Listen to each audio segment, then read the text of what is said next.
Meus irmãos, a paz do Senhor. Lucas 10, verso 17, quando diz: E voltaram os 70 com alegria, dizendo: Senhor, pelo teu nome, até os demônios se nos sujeitam. E disse-lhes: Eu via Satanás como um raio cair do céu.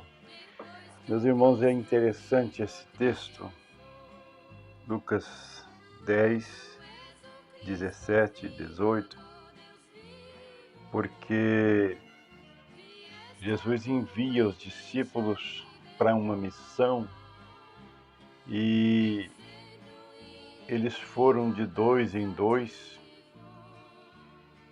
em várias cidades de Israel e voltaram felizes, exitosos, porque os demônios se lhes sujeitavam.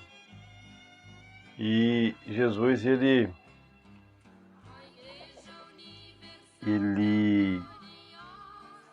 confirmou para eles, dizendo que via Satanás cair como raio do céu. Inclusive, no verso 20, ele vai dizer o seguinte: Mas não vos alegreis, porque se vos sujeitam os espíritos. Alegrai-vos antes por estarem os vossos nomes escritos nos céus. Veja, os irmãos, que coisa interessante, não é?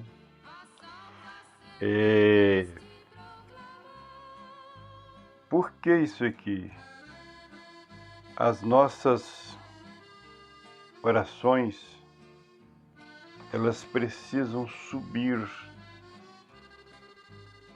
E há pessoas, às vezes, até que confundem, né? Mas Satanás não caía do céu com a ação dos discípulos?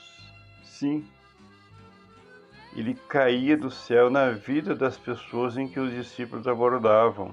Isso não quer dizer que ele saiu de lá. Lembrando que esse céu aqui, ele pode muito bem ser o céu atmosférico, o que em inglês é chamado de sky, né?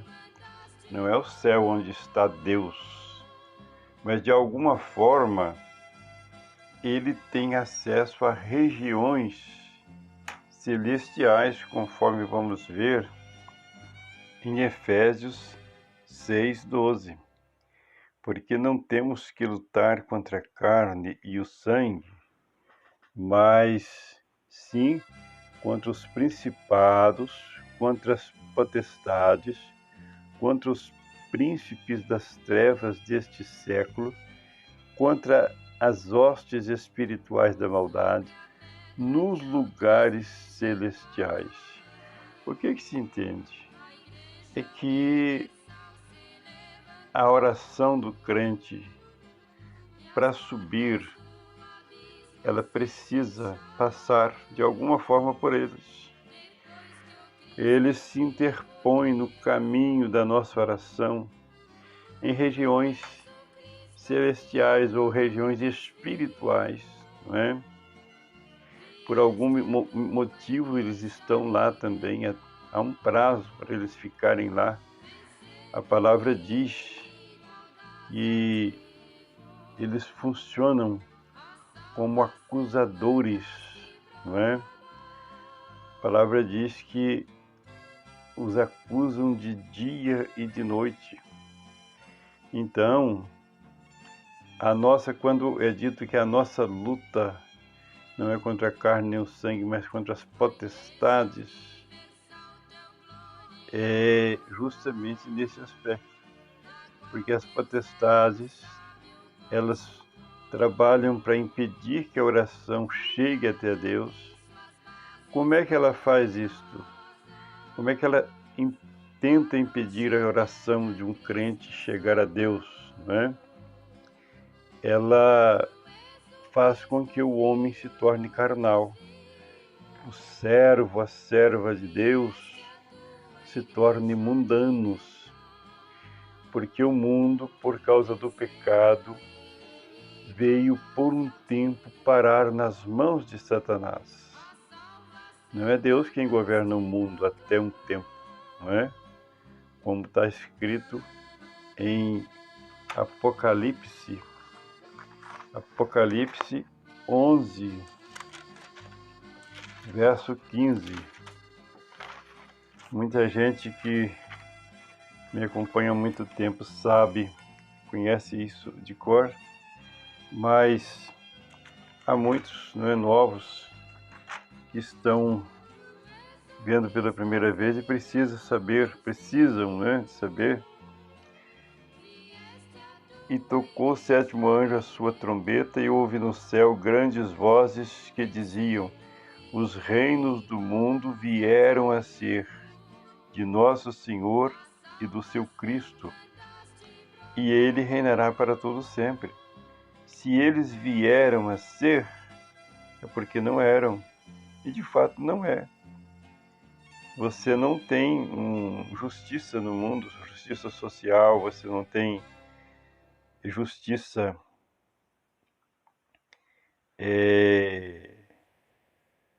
em todos os aspectos, não é? Há uma injustiça muito grande. Deus não é Deus de injustiça. O mundo, por causa do pecado, caiu nas mãos de Satanás por causa da injustiça.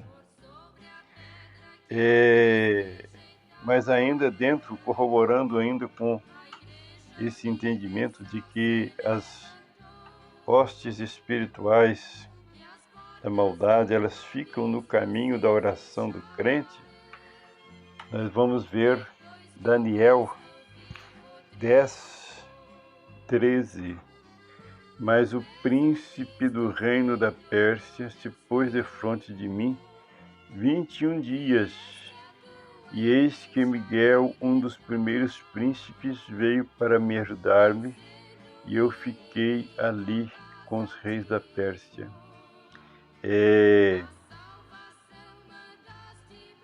O verso 12, o verso anterior, esclarece mais. Então me disse: não temas, Daniel, porque desde o primeiro dia em que aplicaste o teu coração a compreender e a humilhar-te perante o teu Deus, são ouvidas as tuas orações. E eu vim por causa das tuas palavras. Mas o príncipe do reino da Pérsia se pôs defronte de mim 21 dias. Veja que Daniel estava orando. E aqui não foram nem as orações de Daniel que foram impedidas, porque Daniel era um servo espiritual. Mas o que aconteceu é que o adversário, figurado no príncipe da Pérsia, ele se colocou diante do anjo ali, diante de Miguel, e diante do anjo 21 dias, né? E Miguel teve que vir ajudá-lo. Por quê? Porque houve uma luta para que as bênçãos que Daniel iria alcançar não fossem alcançadas. Porque se isso não acontecesse, e interessante porque Daniel, a preocupação dele era o povo dele, era a nação dele, não era ele mesmo. Então, se Daniel não alcançasse aquelas bênçãos, o plano de Deus poderia ser frustrado, não é? Mas não. O que ocorreu foi o contrário. O Senhor permaneceu e prevaleceu, mas houve uma luta nas esferas celestiais.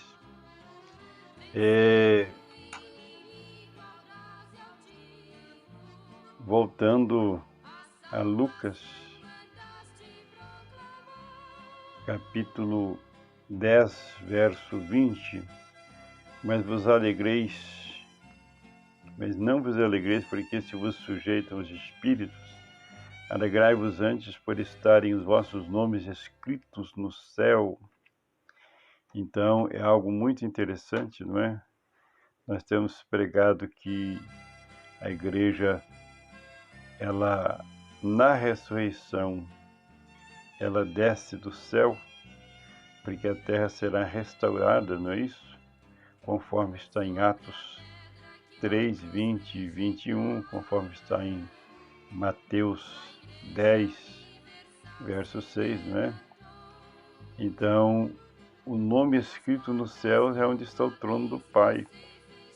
Os céus é justamente a sede do poder divino até o tempo da restauração de todas as coisas, conforme nós vimos lá em Apocalipse. Alegrai-vos porque os reinos deste mundo vieram a ser de Deus e do seu Cristo. Então, aqueles que estão escritos no céu, no dia da ressurreição, ressuscitam para tomarem posse de um reino que, segundo a palavra, está preparado desde a fundação do mundo. E em algum momento ele decaiu por causa do pecado do homem, mas o que o Senhor vai fazer é apenas colocá-lo no seu estado original. Deus nos abençoe. A paz do Senhor.